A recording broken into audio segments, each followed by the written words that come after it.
అందరికీ నమస్కారం. ఈ మంగంపేట బైరైటీస్ పరిరక్షణకై ఏర్పాటైనటువంటి ఈ పోరాట కమిటీకి వైఎస్ఆర్ ట్రేడ్ యూనియన్ పూర్తి స్థాయిలో మద్దతు పలుకుతూ ఉంది. ఈ మద్దతు పలకటానికి కారణం, నేను రావడానికి కూడా కారణం ఏంటంటే, నాకు ఉన్న చిన్నతనం నుంచి భారతదేశం సహజ సంపదకి నిలయం. ఆ సహజ సంపదని కొల్లగొట్టేటువంటి పద్ధతిలో ఇతర దేశస్తులు ఆడేటువంటి నాటకంలో పావులుగా మారేటువంటి వారు ఈ భారతదేశంలో అనేక మంది ఉన్నారు. వాళ్ళకి మనం అనుకునే మాట పెట్టుబడిదారులు అనేటువంటిది. వాటిని సమగ్రంగా ఆలోచన చేసి చెందేటువంటి పద్ధతిలో కొన్ని ప్రభుత్వాలు వైఫల్యం చెందొచ్చు.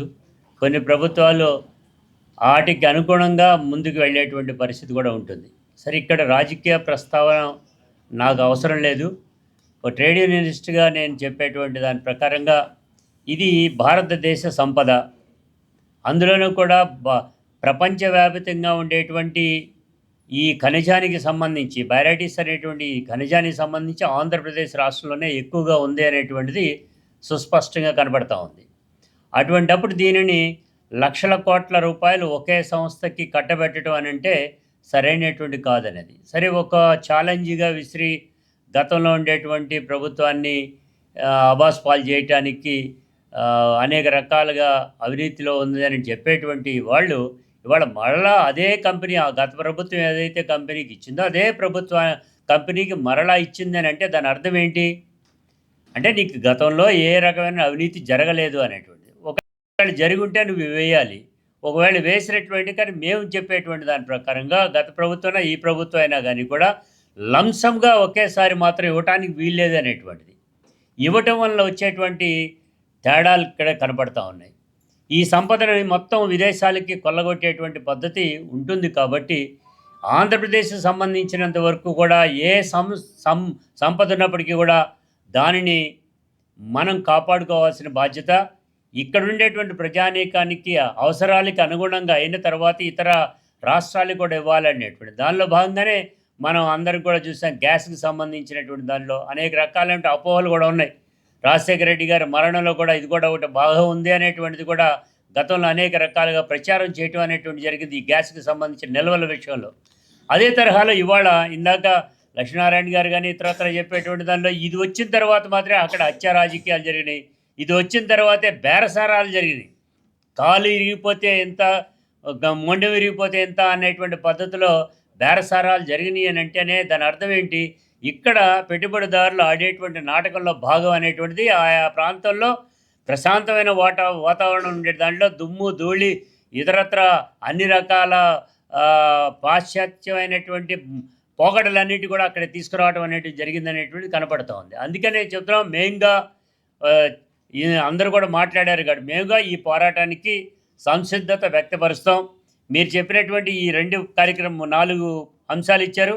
మొత్తం ఆయా ప్రాంతాన్ని సందర్శించాలనేటువంటిది, దానిలో మేము పార్టిసిపేట్ చేస్తామనేటువంటిది, అక్కడ ఉన్నటువంటి వాళ్ళందరూ కూడా అక్కడ అందరూ కూడా వస్తారనేటువంటిది.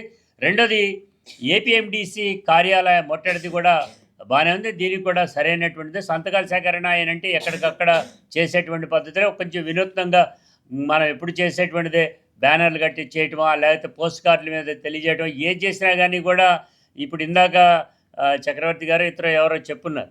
దానిలో వాళ్ళు డైరెక్ట్ చెప్పేటువంటి దానిలో ఇది మసిబూసి మారేడుగా అంటాం.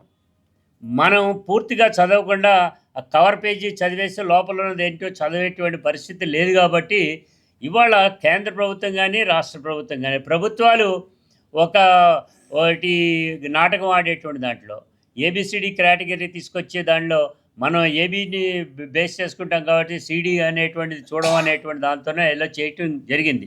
దీన్ని బేస్ చేసుకుని ఏదైనప్పటికీ కూడా, ఏ కేటగిరీ అయినప్పటికీ కూడా మన ఈ ప్రాంత ప్రజానీకంలో చర్చలు జరగాలి, సంప్రదింపులు జరగాలి. స్థానికంగా ఉండేటువంటి వాళ్ళ యొక్క ప్రయోజనాలుగానే చూసిన తర్వాత మాత్రమే ఇతరత్ర వెళ్ళాలనేటువంటిది. అందుకనే చెప్తున్నా, ఏ పరిశ్రమ వచ్చినా దాంట్లో 75% స్థానికులకే ఇవ్వాలనేటువంటిది ఒక డిమాండ్ ఉంది. మేము కూడా చేస్తున్నాం కాబట్టి కొన్ని చోట్ల జరగకపోయి ఉండొచ్చు చెప్పేటువంటి దాంట్లో. ఏదైనా ఆ డిమాండ్ని మనం పెట్టాలి.